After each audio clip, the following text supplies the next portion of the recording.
Oke, selamat malam semuanya. Ya, ini FTOG edisi 26 April 2022. Malam ini kita akan membahas penurunan saham-saham tambang mineral, Inco, Antam, dan Tins ya. Tiga saham itu yang banyak dikonsultasikan hari ini, dan menurut kami ini juga banyak orang di luar ingin tahu bagaimana potensinya. Apakah koreksi yang terjadi saat ini merupakan tanda-tanda bearish reversal atau hanya koreksi wajar untuk naik lebih tinggi. Nanti kita akan bahas. Kemarin kita sudah bahas saham CPO, jadi kita gantian malam ini kita akan bahas saham-saham yang lagi turun. Siapa tahu ini adalah kesempatan Anda yang mungkin belum punya posisi gitu ya. Oke, kita juga akan membahas saham-saham yang sudah masuk di kolom komentar di video Yeftalk edisi 25 April. Ada saham MBPA, Budi, TRJA, dan WIRG ya. Jadi itu saham yang akan kita bahas. Baik, kita langsung mulai. Kita bahas dulu IHSG seperti biasa.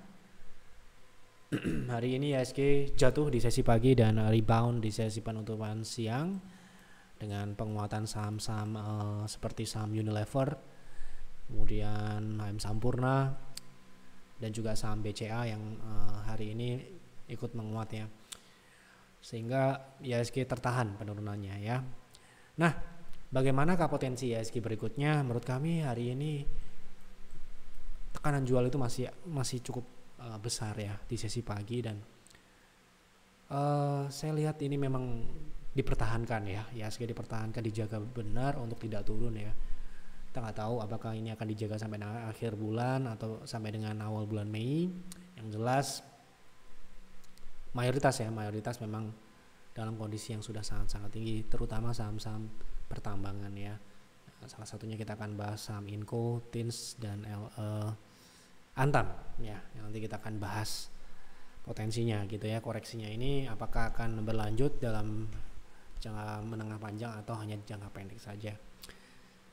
Jadi perkiraan kami IHSG masih sama dengan stock call yang kami sampaikan, meskipun target kami di 7.100 sudah tercapai kemarin. Kemungkinan akan masih ada arah ke sana. Trading tetap akan jalan seperti biasa ya. Memang kami cenderung menjaga posisi cash. Kenapa? Karena seperti ini memang akan banyak muncul sinyal yang menipu atau false signal yang ya bisa dikatakan agak sulit ya gitu. Jadi mungkin trading yang saat ini bisa dijalankan adalah trading di saham-saham perbankan yang ya Bapak Ibu mungkin tahu lah, naiknya mungkin ya kurang dari 10% gitu ya. Nggak mungkin, susah untuk mengharapkan kenaikan besar seperti yang terjadi saham-saham middle atau small caps yang ya bisa naik puluhan persen atau rally berhari-hari dan sebagainya gitu ya, karena itu berdampak ke IHSG, sedangkan IHSG sendiri saat ini cenderung melemah gitu ya, bisa tercermin di MACD. Jadi ya apabila Anda memang menginginkan profit 2 atau 3% di saham-saham seperti misalkan ya BCA atau BNI, BRI, seperti itu bisa ditradingkan di saat ini ya. Tapi untuk beberapa orang yang cenderung menginginkan saham yang agresif gitu ya, sekarang ini memang mungkin sedang menunggu swing saham-saham yang sedang jatuh. Mungkin salah satunya adalah saham-saham pertambangan gitu ya, yang tentu saja swingnya signifikan ya.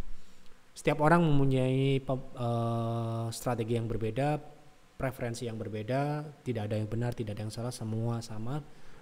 Yang penting adalah profit ujung-ujungnya ya. Jadi ya silahkan, nggak masalah. Tapi ya karena kami melihat dari posisi IHSG saat ini sedang juga cenderungan turun, dan tekanan jual saya perhatikan memang masih cukup kuat, terutama di sesi pagi, dan sangat mungkin untuk muncul sinyal palsu gitu ya. Dan juga kami dapat info beberapa ya banyak yang memang sudah mengistirahatkan ya posisi-posisi mereka. Jadi mungkin market kita akan kembali bergerak agresif ya, naik ya atau turun. Agresif itu bisa dikatakan ya bergeraknya lebih menarik, itu mungkin ya setelah lebaran ya. Ya di bulan Mei ya harus hati-hati. Mungkin sekarang ini sudah mulai mempersiapkan seperti yang sudah saya sampaikan sejak minggu lalu. Jadi kalau misalkan ada kejatuhan yang tidak terduga, tiba-tiba hari Sabtu atau Minggu ada statement yang negatif, hari Senin Anda sudah siap ya menghadapi apa yang mungkin terjadi di market, karena market bersifat dinamis ya. Nah, kita hanya bisa mengantisipasi itu dengan cara yang hati-hati gitu ya. Jadi kira-kira seperti itu IHSG. Jadi kita tetap harus berjaga-jaga karena IHSG ini relatif belum koreksi, bahkan dia belum meretest membentuk wave turun untuk meretest level psikologis 7000 gitu ya. Tapi sementara ini untuk minggu ini mungkin ya level 7100 atau support gap yang sudah tertutup kemarin itu adalah support yang ideal untuk diuji gitu ya, atau dicapai untuk koreksi kali ini. Oke, kita langsung masuk ke pembahasan saham dulu ya. Saham pertama dari Pak Krisna, MPPA, bisa mulai untuk swing jangka pendek setidaknya sampai MA60. Oke, kita coba lihat. Oke, MA60 sekarang ini di harga 366, sedangkan harga di 330.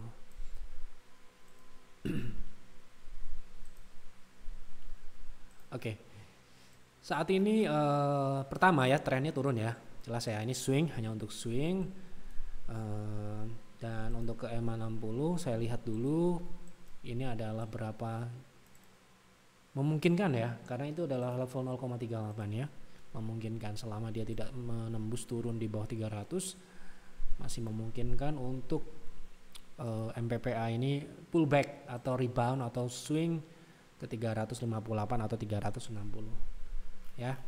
Sekarang ini posisi MACD masih seperti ini, jadi kalau dia bisa naik ke situ mungkin ya itu bersifat pullback atau rebound. Sementara ini seperti itu. Lanjut dari Akila Budi, bagaimana analisanya, bagus nggak di akum lagi buat swing jangka menengah? Kebetulan hold dari bulan kemarin. Hold di harga berapa? Bulan kemarin harga Budi ini ya, nggak tahu ya, kalau kemarin kan bisa aja dia beli di 214, 220 dan sebagainya. Kita nggak tahu ya. Yang jelas hold atau tidak ya, hold atau tidak itu sangat tergantung dengan plan. Oke. Di sini kita cuma kasih gambaran plan masing-masing. Anda buat masing-masing. Jadi Anda beli, Anda jual, Anda tambah dan sebagainya, itu disesuaikan dengan strategi yang Anda sudah siapkan ya. Nah, kalau saat ini untuk Budi, untuk swing ya, untuk swing saat ini memang Budi kecenderungannya adalah turun, yang seperti yang sudah saya sampaikan sebelumnya. Dia gagal naik ke 266, sementara ini dia akan meretest level 198 ini. Kalau untuk di harga hari ini 210 ini masih belum ya. Mungkin kita akan menunggu, kalau kita minat ya, sementara ini belum ya. Mungkin di 198 atau di bawah 200 sampai dengan 190 lah, karena ini super agresif. Dia bisa saja dia membentuk support yang lebih dari situ dan membentuk whipsaw dan sebagainya. Jadi kita tidak mematok pastinya di situ, kira-kira ya di bawah 200 sampai dengan 190 lah gitu. Kalau di harga saat ini masih cenderung ini ya. Kita perhatikan di time frame yang lebih kecil. Di sini ada breakdown support ya. Ketika dia breakdown support berarti dia akan melanjutkan ke support berikutnya dong ya. Support berikutnya sebelumnya adalah resisten di 198 ini. Begitu kira-kira. Jadi untuk harga saat ini misalkan di posisinya kita nggak tahu harga belinya di berapa karena masih hold gitu ya. Kalau kita tahu harganya mungkin di bawah, misalkan ya di peer, misalkan di peer posisi kita di bawah ya, di bawah. Jadi kita masih memungkinkan untuk dia mengakumulasi lagi di harga yang lebih rendah ya, dan itu masih di atas harga average kita itu. Jadi kalau misalkan harganya mungkin di atas ini ya tergantung PV-nya. Misalkan PV kita adalah 5%, sedangkan alokasinya adalah maksimal 10%. Jadi kita masih bisa beli 5,5% dari posisi sebelumnya, atau 5 PV dari total portfolio Anda. Jadi Di situ sangat tergantung dengan strategi Anda. Jadi di sini kalau misalkan mau beli belum di harga saat ini, mungkin masih bisa tunggu lagi. Beli atau tidaknya tergantung dengan strategi Anda. Apakah alokasi Anda masih cukup, slot Anda di portfolio masih ada, cash Anda masih tersedia atau tidak. Itu sangat tergantung. Ya. Seperti itu kira-kira. Berikutnya TRCA. Oke, TRCA sepertinya sudah berada di support kuat, mohon analisanya untuk invest. Nah, ini sudah spesifik untuk invest, jadi long term ya. Terakhir kita bahas supportnya 300 ya. Terus kemudian hari ini dia sudah di harga 244. Oke, kita coba lihat karena ini invest. Yang perlu pertama kali kita lihat adalah fundamentalnya. Kalau fundamentalnya lolos baru kita masuk ke teknikalnya, gitu kan? Nah, oke. Jadi untuk Transcon itu di sini dia tumbuh ya dari 2017, revenue 233 bio, kemudian naik di 2018 jadi 326, naik lagi 400 di 2019, 2020 dia cenderung tumbuh tipis ya, kemudian di 2021 dia turun ya. Turun ini perkiraan ya, masih perkiraan turun sekitar 2%, turun tipis. Kemudian untuk bottom line-nya dari 2017 kita perhatikan di sini tumbuh sampai dengan 2020 ya. Kemudian 2021 ini proyeksinya adalah turun. So far selama dia tidak rugi, menurut kami ini masih layak secara fundamental ya. Jadi kita perlu memperhatikan bottom line-nya ini positif, secara operating income-nya pun juga kita lihat ya di sini positif, artinya murni dari laba operasional gitu ya, bukan dari divestasi dan sebagainya. Jadi bisnisnya jalan gitu ya. Jadi ada penurunan tapi untuk 2021 itu perkiraan estimasi dari TradingView. Setelah fundamentalnya sudah kita cek, kemudian ya mungkin kita harus mengeceknya lebih dalam, tapi kira-kira singkatnya seperti itu. Kita perlu melihat rasio-rasio yang lain seperti profitabilitas, solvabilitas dan sebagainya, silahkan dicek. Tapi selama tidak rugi sih menurut kami ya bisa dipertimbangkan gitu ya. Nah, Anda cek-cek di sini di TradingView ada lengkap ya.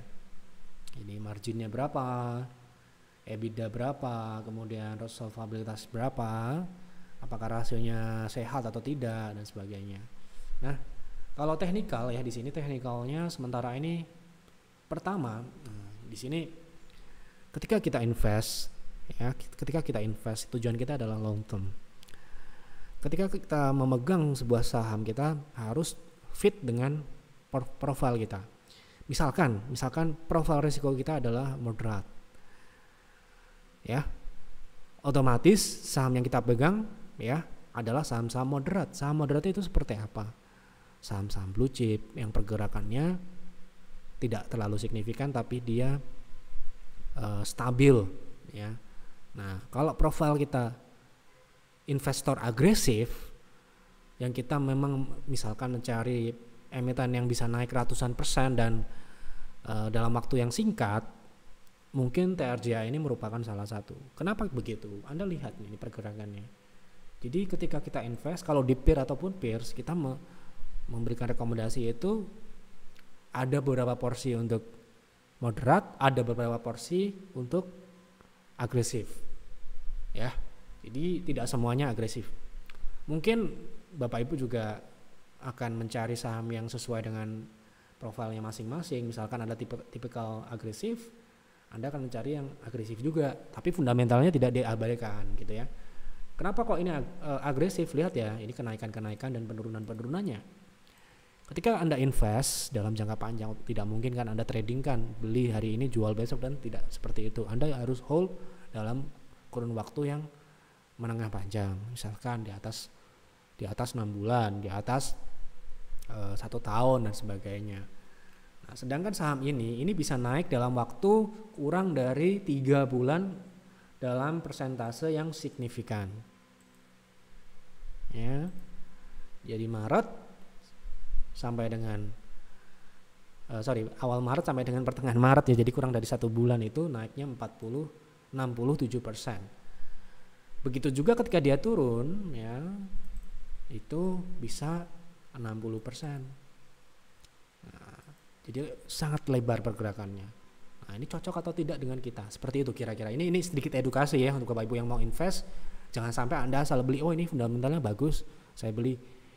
Nah, besok-besoknya dia pergerakannya ternyata tidak bisa Anda ikuti. Anda suka deg-degan lihat manuver-manuver pergerakannya, Anda nggak nyaman. Nah, itu nanti mengganggu, karena namanya investor biasanya kan memiliki rutinitas atau memiliki aktivitas yang lebih utama lain, misalkan punya bisnis real, misalkan punya karir, sedang jadi karyawan dan sebagainya. Nah, seperti itu perlu dipertimbangkan ya. Nah, kalau misalkan seperti TRJA ini cocoknya adalah investor yang agresif, super agresif. Dia siap dengan adanya risiko besar ya, dan rewardnya juga besar kalau dia berhasil gitu. Pertanyaannya adalah di sini support kuat ya. Nah, kita lihat coba dengan monthly, karena di sini invest. Kita bisa sebut itu support untuk saham ini. Untuk jangka panjang kita coba lihat menggunakan Fibo. Sekarang ini dia sudah berada di bawah 0,7. Artinya ini sudah kelebihan ya, karena ini adalah monthly, jadi dia bisa saja ditarik ya. Jadi closingnya mungkin dia bisa saja di atas 0,7 atau 0,618. Nah, itu bagus. Tapi kalau saat ini dia agak-agak rawan gitu. Rawannya kenapa? Kalau dia turun lagi, karena dia punya historis sepi ya, flat. Pergerakannya flat dan sepi, karena ini memang tidak terlalu liquid.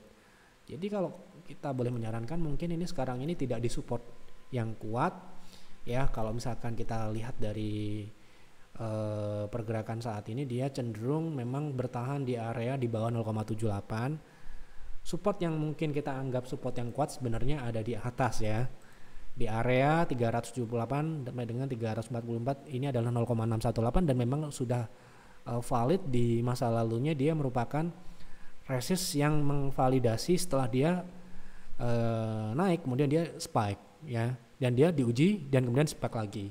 Nah, ini ditembus, kemudian dia rontok. Ini adalah area yang kuat sebenarnya. Ketika dia tembus, dia rontok. Nah, kalau misalkan kita sebut ini adalah level support, mungkin bisa jadi karena ini berada di 0,7. Closingnya besok kita nggak tahu, di akhir bulan kalau besok dia bisa di atas 266 ke atas, berarti itu adalah potensinya adalah naik ke 370 ini ya gitu. Belum ke sini belum. Kita lihat nanti kalau 370 break, nah nanti kita akan lihat targetnya ya di sini sampai dengan extend ke atasnya atau lanjutan kenaikannya gitu ya. Sekarang ini kalau invest secara fundamental oke, tidak menjadi masalah, tapi untuk pergerakan ini tergantung. Ya, ini seperti jawaban profesor waktu kami kuliah, kalau ditanya pasti tergantung. Tergantung Anda ya. Anda cocok atau tidak itu tergantung. Ada emiten yang bagus fundamentalnya, belum tentu cocok ya, tergantung. Jadi kalau tanya support, ini mungkin di support tapi bukan support yang kuat. Support yang kuat ada di sini sudah ditembus. Jadi definisi support kuat itu sudah diuji berkali-kali dan berhasil bertahan. Kemudian kalau ditembus, ciri-cirinya dia akan akselerasi, entah itu naik ataupun turun. Seperti itu ya. Kira-kira begitu. Kemudian lanjut WIRG untuk investasi atau swing trade. Wah, ini pertanyaannya ada dua, ini nggak bisa ya. Salah satu, kalau invest ya invest, kalau swing ya trading ya trading gitu ya. Gitu. WIRG kita mungkin belum lihat analisanya, ini fundamentalnya pun juga mungkin kemungkinan belum bisa kita lihat ya. Belum ada di TradingView sementara ini. Kalau kita lihat memang pertumbuhannya bagus, tapi kita di sini belum ada proyeksinya, belum ada ya di sini bagaimana perkiraan 2021. Kalau di 2020 dia tumbuh signifikan ya. Nah, kalau misalkan untuk trading ya, kalau untuk trading di sekarang ini dia sudah menembus, ini pembahasan sebelumnya. Ini kita menggunakan Fibo 0,38 sudah ditembus di 1060, berarti dia akan mengarah ke 0,5 di 910 sampai dengan 750. Jadi kalau untuk trading ya mungkin bisa ditunggu di area-area ini, karena hari ini pun masih dalam tekanan ya.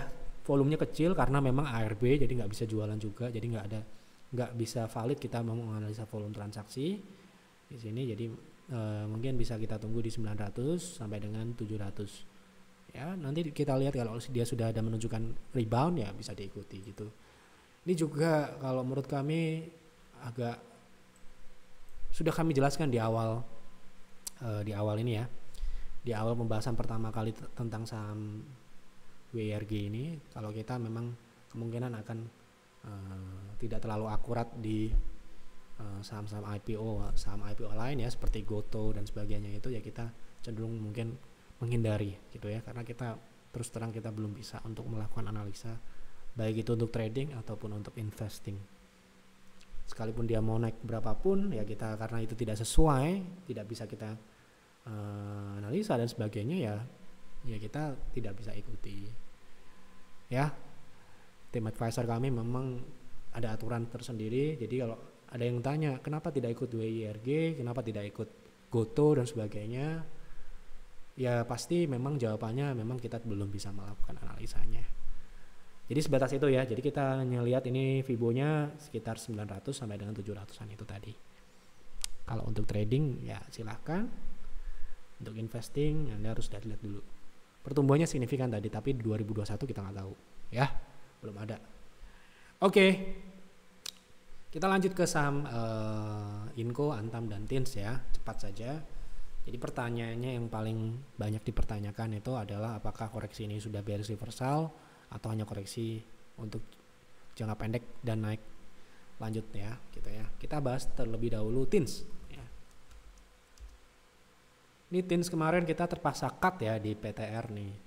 Jadi trading itu ya biasa-biasa aja, mau buy, sell, profit, loss dan sebagainya itu hal yang sangat wajar. Anda harus siap menerima itu. Namanya trading dimanapun pasti akan seperti itu. Kemarin kita cut ya, kita beli di tanggal 20 April di harga 1980 di 1980, cuma 5 PV, cuma test lot ya, kita cuma test lot. Kemudian sempat naik ya di 2000 di 1990, ternyata di tanggal 22 dia turun ya, kita jual di 1940, loss sekitar 2%. 2% itu sekitar 0, sekian dampaknya, tidak berdampak sama sekali tentu saja. Jadi ya kita cuma tes lot ya kemarin, dan sekarang ini syukurnya hari ini ternyata lanjut turun ya. Nah pertanyaannya pertama adalah apakah ini bearish reversal? Masih sangat jauh untuk bearish reversal. Bahkan ini Tins ini untuk jangka panjang itu baru uptrend ya, baru uptrend kemarin di tahun 2020 jangka panjang ya. Kalau jangka pendek memang saham ini sudah berada di resist yang ini ya, resist 2000 ini resist psikologis. Jadi ini mengalami rejection, ada take profit di sini. Nah, sekarang ini koreksinya akan keberapa, karena ini adalah koreksi untuk naik lebih jauh gitu ya. Kita akan lihat koreksinya ini dalam jangka pendek, berarti kita akan mengambil wave yang kecil ini. Sekarang ini dia ditutup di bawah 0,3, artinya hari ini sudah masuk di 0,5. Jadi kemungkinan bertepatan dengan EMA 60 yaitu di 1740, dan kebetulan juga berdekatan dengan level ini, dua level yang penting di masa lalu ya di Juli 2021 ini ya, di harga 1700 ini. Jadi 1700-an ini mungkin adalah target turun normal wajarnya gitu ya. Mungkinkah dia bisa lebih dalam dari itu? Sangat mungkin, bisa saja ya. Misalkan ya kita akan mengambil wave yang lebih besar, bisa saja dia turun ke sini di 1500 bisa, tapi sementara ini kita ambil wave yang kecil dulu ya, itu di 1700-an ya. Jadi hari ini sebenarnya sudah masuk ke area target turunnya. Setelah itu ditarik naik ya wajar, di situ pasti banyak sistem-sistem yang sudah menunggu gitu ya. Gitu. Kita sementara ini belum melakukan buyback karena tim kita sudah beberapa kita suruh mudik duluan ya. Kita menjaga cash, menjaga posisi kita sudah posisi positif, jadi jangan sampai terpancing ya, karena banyak sekali false signal ya gitu. Ini kemarin kita mungkin akan buyback nanti ya, kita akan lihat lagi nanti. Sementara ini Tins masih kita lihat. Oke, jadi untuk jangka panjang aman, jangka pendek potensi koreksinya sudah kita sebutkan. Antam juga kemungkinan sama ya. Jadi Antam ini Ini sudah kita bahas sebelumnya ya. Dia rejection dari 2960, koreksinya sekarang ini sedang mencari 0,3 di EMA 60 ya. Ini juga relatif sudah disupport 0,3 ya. Kalau dia turun lagi berarti dia bisa ditunggu, Antam bisa ditunggu mungkin di 2300 sampai dengan 2220. Tapi kemungkinan kecil ya, kemungkinan kecil sementara ini ya di harga-harga 2400 2300 ini dulu ya. Oke, jadi untuk jangka panjang masih sangat jauh ya. Target kita pun masih belum tercapai semua ya. Gitu. Inco. Nah, ini Inco yang banyak sekali yang orang tuh ini. Inco jelas ya. Target kita di sini jauh sekali. Jangka panjang ya, ini tentu saja tidak besok ya. Jadi jangan tanya, "Mana target 12.000 kok sekarang turun?" Jangan tanya begitu. Itu target jangka panjang ya. Gitu. Jadi kalau Anda itu tipikal yang gampang panikan dan sebagainya, ya mungkin Anda tidak cocok dengan saham Inco, karena saham Inco ini super agresif. Dia lebih agresif dibandingkan dengan saham Antam ya. Terlihat dari gap yang sudah ada dari dulu ya. Dari dulu ya kita sudah lihat saham ini memang super agresif ya. Gitu. Nah sekarang ini target turunnya berapa gitu, karena jangka panjangnya masih naik. Ya kalau paling tidak ya, sekarang ini sudah di bawah 0,3 berarti dia akan mengejar 0,6, yaitu sekarang ini di 7.000 sampai dengan 6.700 ya. Sedikit lagi mungkin bisa ya.